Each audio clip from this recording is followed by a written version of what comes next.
Je m'appelle Thomas Messias, je suis un homme blanc, cisgenre, hétérosexuel, et je vais vous raconter tous mes fantasmes. Mais non, je déconne, restez.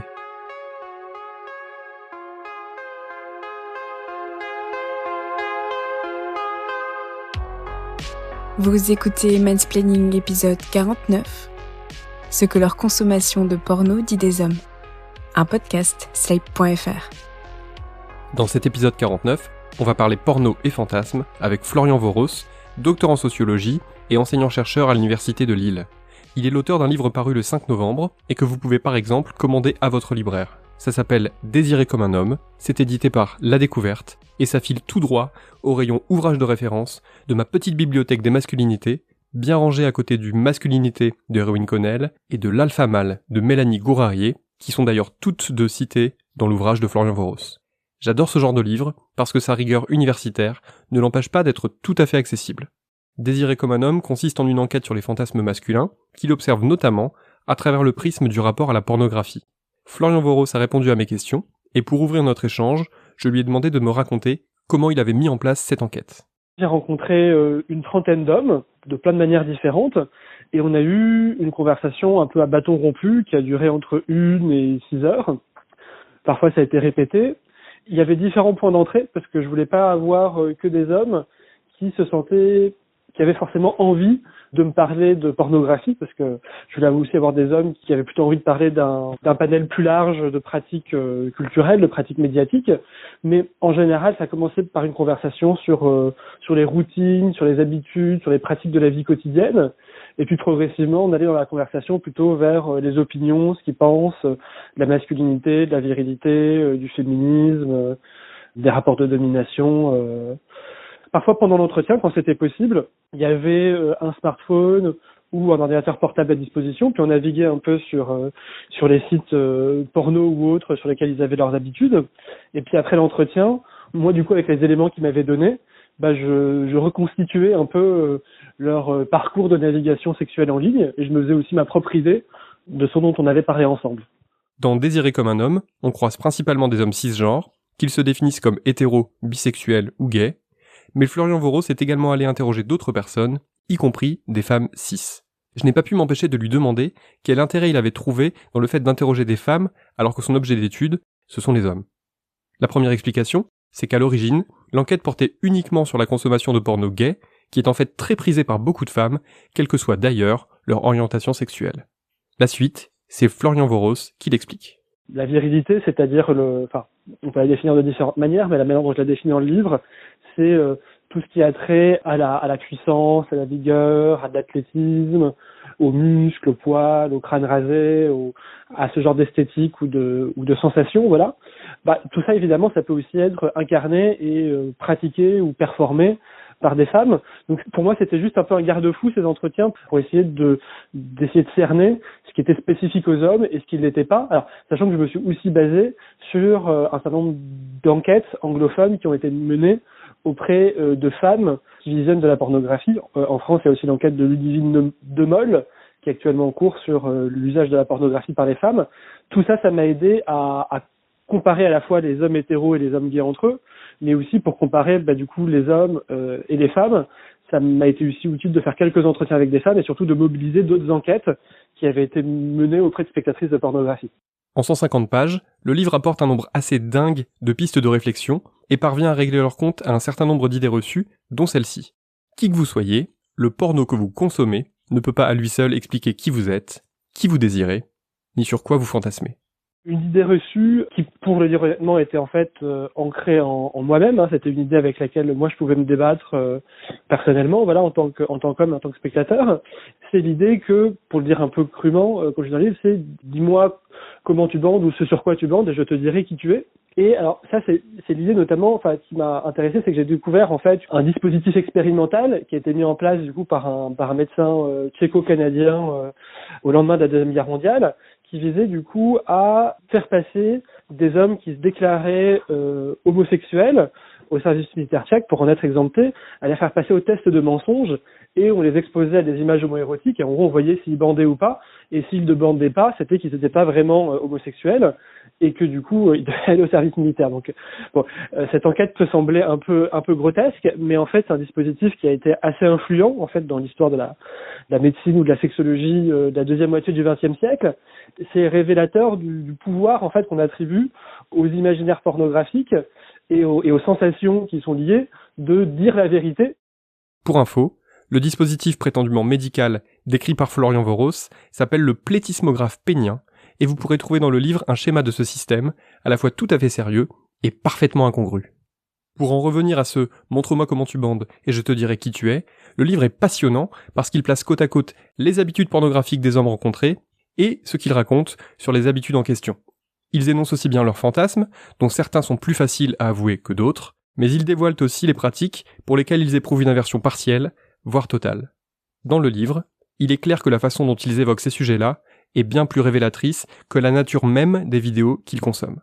Les hommes du livre Désirés comme un homme sont toujours obsédés par la notion de norme et de normalité. Ils ont sans cesse besoin de se rassurer en expliquant qu'ils ne sont pas déviants, qu'ils sont conformes à ce que la société attend d'eux et à l'image qu'ils souhaitent donner. En revanche, ils ne se privent pas pour juger certains fantasmes ou certaines pratiques prônées par d'autres qui leur semblent immédiatement moins tolérables. L'idée, et ça ne concerne d'ailleurs pas que le porno ou les fantasmes, c'est que les hommes sont souvent bien plus exigeants avec les autres qu'avec eux-mêmes. Comme souvent, c'est le manque d'empathie et d'ouverture qui prime. On tolère chez soi-même des contradictions et des défauts qui nous horripileraient chez les autres.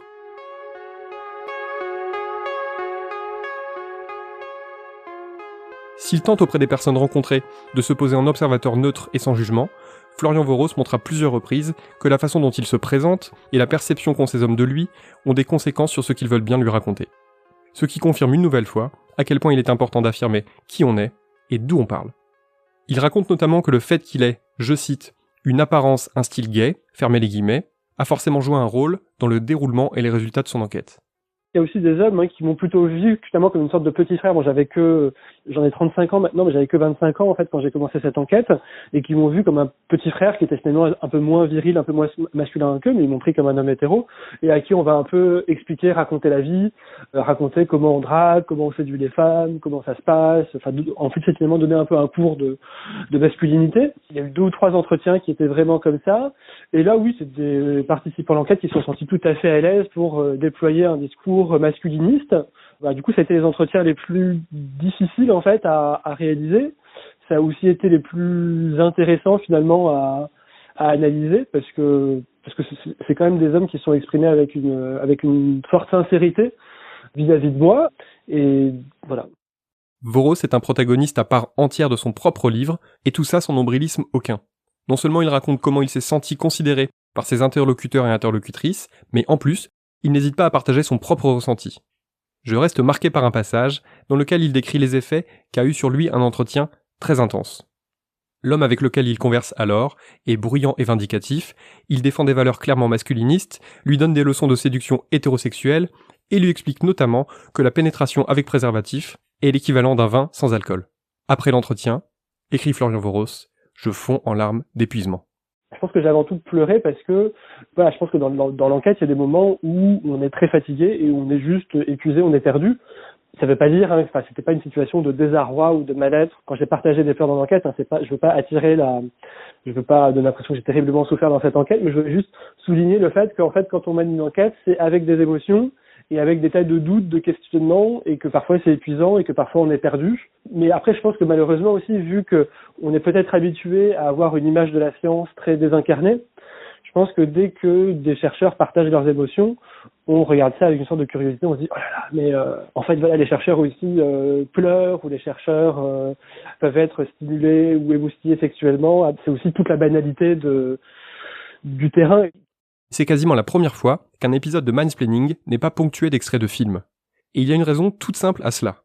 Notre rapport à la pornographie y est rarement évoqué, et quand il l'est, c'est généralement de façon très réductrice. On parlera une autre fois de la façon dont les hommes cisgenres hétéros considèrent les actrices de X, parce qu'il y a tout un épisode à faire là-dessus en se basant sur les nombreux films qui évoquent ce sujet.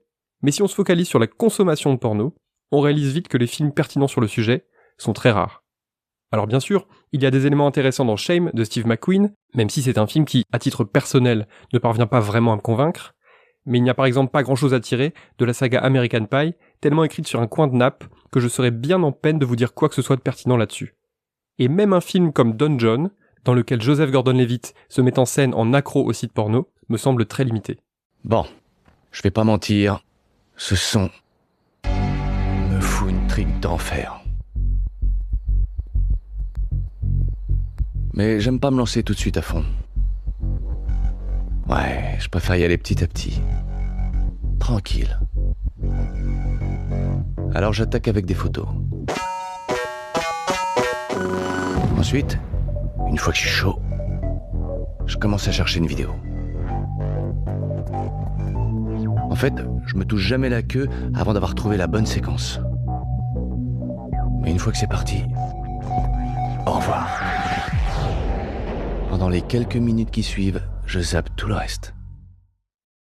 C'est un sujet intéressant, l'addiction au porno, mais c'est véritablement l'arbre qui cache la forêt. C'est le seul angle abordé par les films et par la plupart des médias généralistes. Cette thématique-là en dissimule pourtant tant d'autres. Je trouve qu'il y a deux gros problèmes en fait dans la manière dont on parle du rapport des hommes à la pornographie.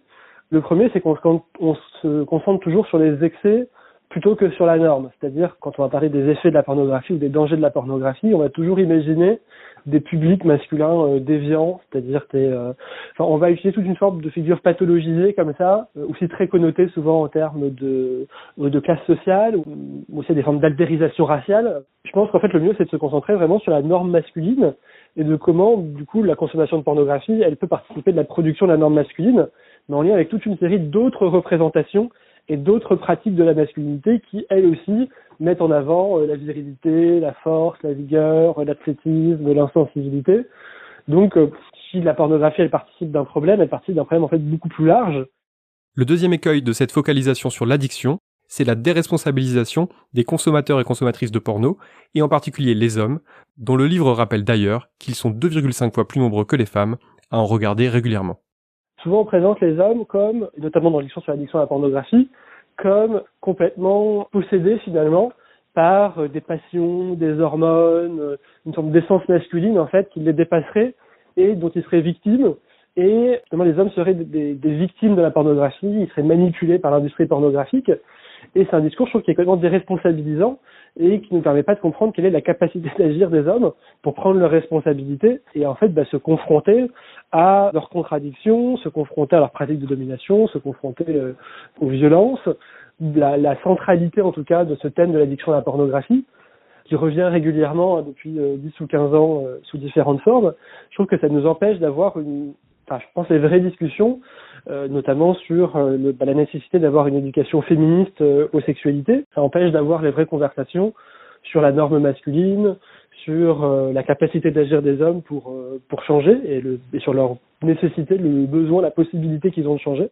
Le fait que le porno proposé sur les sites les plus réputés soit en grande partie gratuit, le fait qu'il fétichise totalement les personnes noires, asiatiques ou sud-américaines entre autres, le fait qu'il se moque bien du consentement de ses personnages ou de ses actrices, le fait qu'il fasse de l'inceste un argument de vente de beaucoup de ses vidéos, voilà tout un tas de sujets, et il y en a 1000 autres, qu'on gagnerait notamment à observer à travers les habitudes de consommation des hommes qui regardent ce porno.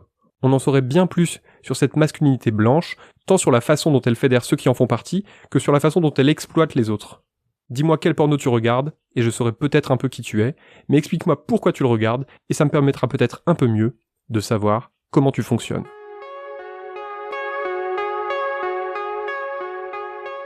Voilà, c'était l'épisode 49 de Mansplaining, un podcast proposé par Slate.fr. Merci à Aurélie Rodriguez et Benjamin Ours. Si vous avez aimé ce podcast, n'hésitez pas à le dire en nous couvrant d'étoiles partout où vous le pouvez, 5 de préférence, et en parlant le plus possible autour de vous. Toutes vos remarques et vos questions sont les bienvenues à l'adresse suivante, mansplaining@slate.fr. Vous pouvez aussi me contacter via Twitter ou Instagram, mes messages privés sont toujours ouverts. Toutes les références aux articles, œuvres, vidéos citées se trouvent dans la description de ce podcast. Continuez à faire attention à vous et aux autres, n'oubliez pas de mettre correctement votre masque, et à dans 15 jours.